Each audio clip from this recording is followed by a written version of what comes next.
জীবন মানেই এক অনির্দিষ্ট পথ চলা, কখনো রঙিন, কখনো মলিন, তবুও প্রতিটি মুহূর্তই এক অনন্য গল্পের অংশ। সুখ দুঃখের রং মিশেই তো জীবন এত সুন্দর। হ্যালো এভরিওয়ান, আসসালামু আলাইকুম। সবাই কেমন আছেন? আশা করছি সবাই খুব ভালো আছেন। আমি আলহামদুলিল্লাহ ভালো আছি। এই তো চলে আসলাম আরেকটি নতুন ব্লগ নিয়ে। আশা রাখছি সবাই একটা লাইক দিয়ে শুরু থেকে শেষ পর্যন্ত দেখবেন। বরাবরের মতো সকালের নাস্তা থেকে ব্লগটি শুরু করছি। আর আজকের সকালের নাস্তায় আমি পাউরুটি দিয়ে চকলেট দিয়ে খাবো, আর সাথে পিনাট বাটারও আছে।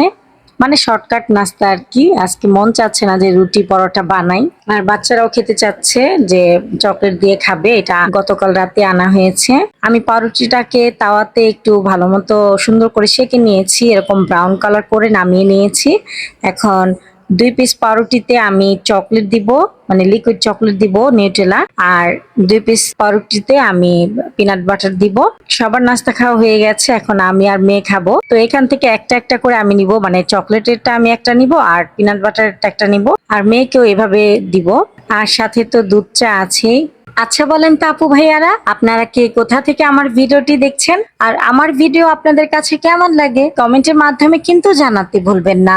আপনাদের লাইক এবং কমেন্ট আমাকে অনেক উৎসাহিত করে নতুন আরেকটি ভিডিও তৈরি করার জন্য। এই তো আমার নাস্তা বানানো হয়ে গেছে। এখন নাস্তাটা খেয়ে আবার দুপুরের জন্য রান্নার কাজে লেগে পড়বো। আচ্ছা, এই কলাকে কি কলা বলে? এটাকে তো আপনাদের ভাইয়া বললো যে বাংলা কলা বলে। তো এই কলাটা না আমার কাছে অনেক মজা লাগে, মানে সাগর কলা থেকে এই কলাটা আমার কাছে বেশি ভালো লাগে। আর আমার বাচ্চাদের কাছে আর ওর বাবার কাছে নাকি সাগর কলা ভালো লাগে। তো নাস্তা করার পরে আবার চলে আসলাম দুপুরের জন্য রান্না করতে। আজকে কলিজা ভুনা করব, মানে গরুর কলিজা ভুনা করব, সাথে তিল্লিও থাকবে, তিল্লি কলিজা মিক্সড করে। তো আমি আগে থেকেই কলিজাটাকে সেদ্ধ করে উপরে পাতলা যে আবরণটা আছে সেটা ফেলে ছোট ছোট টুকরো করে নিয়েছি। তো এখানে একটা কড়াই বসিয়ে আমি পর্যাপ্ত পরিমাণে তেল দিয়ে দিলাম, তারপরে পেঁয়াজ কুচি দিয়ে দিলাম, বেশ পরিমাণে পেঁয়াজ কুচি দিয়েছি, আর দিলাম গোটা গরম মশলা, দারচিনি, এলাচ, লবঙ্গ, তেজপাতা। পেঁয়াজটা ভাজা হয়ে গেছে, তারপরে আমি এখানে দিয়ে দিলাম হলুদ, মরিচ, ধনিয়ার গুঁড়া, জিরার গুঁড়া আর পরিমাণ মতো লবণ। এখন আমি একটা মশলা দিচ্ছি, বাটা মশলা। এখানে আছে রাঁধুনি বাটা আর মৌরি আর কয়েকটা এলাচ আমি বেটেছি, সাদা এলাচ। সাদা এলাচটা বেটে দিলে আমার কাছে ঘ্রাণটা খুব ভালো লাগে। আর দিয়েছি আদা রসুন বাটা। তারপরে এই যে পানি দিয়ে মশলাটাকে খুব ভালো মতো কষিয়ে নিব। এই মশলাটা যত ভালো মতো কষানো হবে কলিজা ভুনাটা খেতে কিন্তু তত বেশি ভালো লাগবে। মশলাটা খুব ভালো মতো কষানো হয়ে গেছে, তারপরে আমি এখানে তিল্লি কলিজা দিয়ে দিলাম। তিল্লি কলিজা দিয়ে আমি কিছু সময় কষিয়ে নিব। আর এইভাবে টাটকা মশলা বেটে রান্না করলে কিন্তু যে কোনো তরকারি অনেক বেশি মজা লাগে, বিশেষ করে মাংসের আইটেম গুলো। এই তো কলিজাটা কষানো হয়ে গেছে, তারপরে আমি এখানে ঝোলের জন্য পানি দিয়ে দিচ্ছি। আর আমি তো এখানে বেশি ঝোল রাখবো না, একদম মাখো মাখো করে রাখবো, সেই অনুযায়ী পানি দিয়েছি। আর পাশের চুলায় আমি চিংড়ি মাছ দিয়ে পুঁই শাক রান্না করছি। এখানে আমি আগে থেকে মশলাটা কষিয়ে নিয়েছি, সাথে কিছু ছোট ছোট আলু দিয়েছি। মানে আমি সকালের জন্য আলু ভাজি করতে চেয়েছিলাম, সেই আলুগুলোকে এখানে দিয়ে দিলাম। আলু ভাজি তো আর করা হয়নি। মশলা কষানোর পরে আমি পুঁই শাক দিয়ে দিলাম। আর এদিকে দেখেন তিল্লি কলিজায় আমি কয়েকটা ফালি করা কাঁচামরিচ দিয়েছি, আর আর দিয়েছি গরম মশলার গুঁড়া।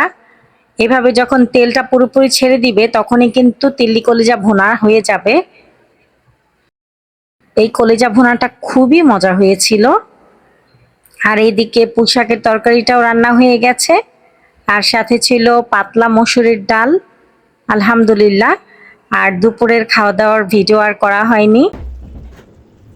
বিকেলবেলা হাঁসের ডিম সিদ্ধ করছিলাম, ভেবেছিলাম এভাবে খাবো, তবে পরে মনে হলো যে ডিম মশলা বানাই। তো সন্ধ্যার পরে আপনাদের ভাইয়া নামাজ পড়ে এসেছে, তখন আমি এই যে ডিম মশলা বানিয়ে দিচ্ছি।